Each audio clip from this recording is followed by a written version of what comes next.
देश के लोकप्रिय एवं यशस्वी प्रधानमंत्री आदरणीय नरेंद्र मोदी साहब के नेतृत्व में पूरे देश में चल रहा विकास का रथ आज हमारे जलगांव जिले में पहुंच गया हुआ। अंकुर, केला, प्याज की खेती करने वाले जलगांव जिले के लिए आज का दिन प्रधानमंत्री जी के उपस्थिति के कारण सचमुच स्वर्णिम दिन है। लगातार तीसरी बार प्रधानमंत्री पद पर विराजमान हुए प्रधानमंत्री नरेंद्र मोदी जी का मैं महाराष्ट्र की 13 करोड़ जनता की ओर से अभिनंदन करता हूं। महाराष्ट्र की ऐतिहासिक पवित्र भूमि में प्रधानमंत्री जी का मैं हार्दिक स्वागत भी करता हूं। उनको बहुत बहुत धन्यवाद देता हूं। आज या प्रचंड संख्येने स्टेजवर सगळे मान्यवर वेळ कमी असल्यामुळे सगळ्यांची नावं घेत नाही, परंतु राज्याचे मुख्यमंत्री, उपमुख्यमंत्री, गव्हर्नर साहेब, केंद्रीय कृषी मंत्री, सर्व मंत्रीगण, माझ्या विशेषतः जळगाव जिल्ह्याच्या कानाकोपऱ्यातून आलेले माझ्या सगळ्या महिला भगिनी, उमेदच्या सगळ्या माझ्या बांधव भगिनी, मायमाऊली आणि पत्रकार मित्रांनो, मी खरं तर आजपर्यंतच्या माझ्या राजकीय जीवनामध्ये एवढ्या प्रचंड संख्येने महिलांनी देशाच्या पंतप्रधानांचं स्वागत केलेलं महाराष्ट्रात पहिल्यांदाच बघतो। ज्या प्रचंड संख्येने माझ्या मायमाऊली आज इथं आल्यात, लाखोच्या संख्येने आलेल्या आहेत।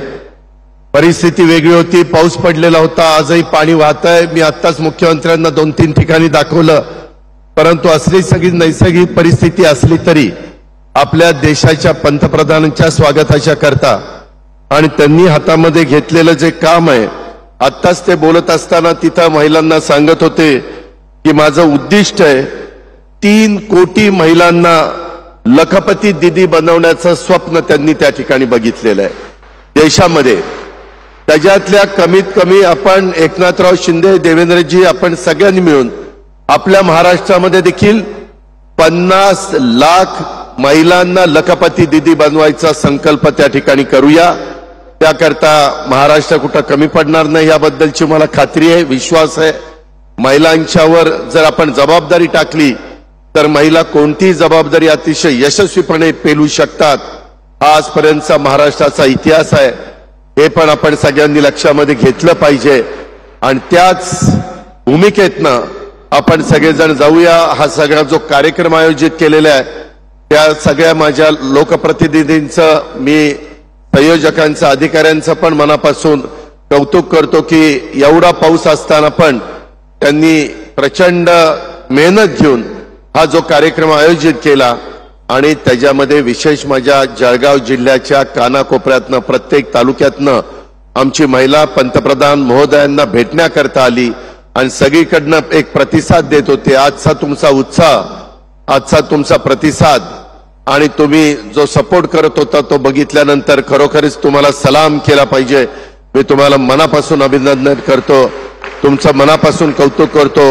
या महाराष्ट्राने नेहमीच महिलांना मान दिलाय, सन्मान दिलाय, सबल केलाय, सक्षम केलाय आणि आज पंतप्रधानांच्या गेले काही वर्ष चाललेल्या ह्या कार्यक्रमातनं देखील महिला सबल, सक्षम होत आहेत। त्याच्यातनं आपले पण काही योजना तुम्हाला सगळ्यांना माहिती आहे, पण वेळ कमी असल्यामुळे मी जास्त बोलत नाही।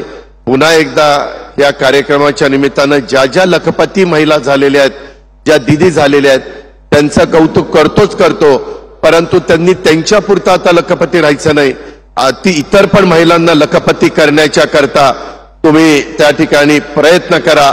आम्ही सगळेजण तुमच्या पाठीशी आहोत हा शब्द देतो आणि या ठिकाणी थांबतो। जय हिंद, जय महाराष्ट्र।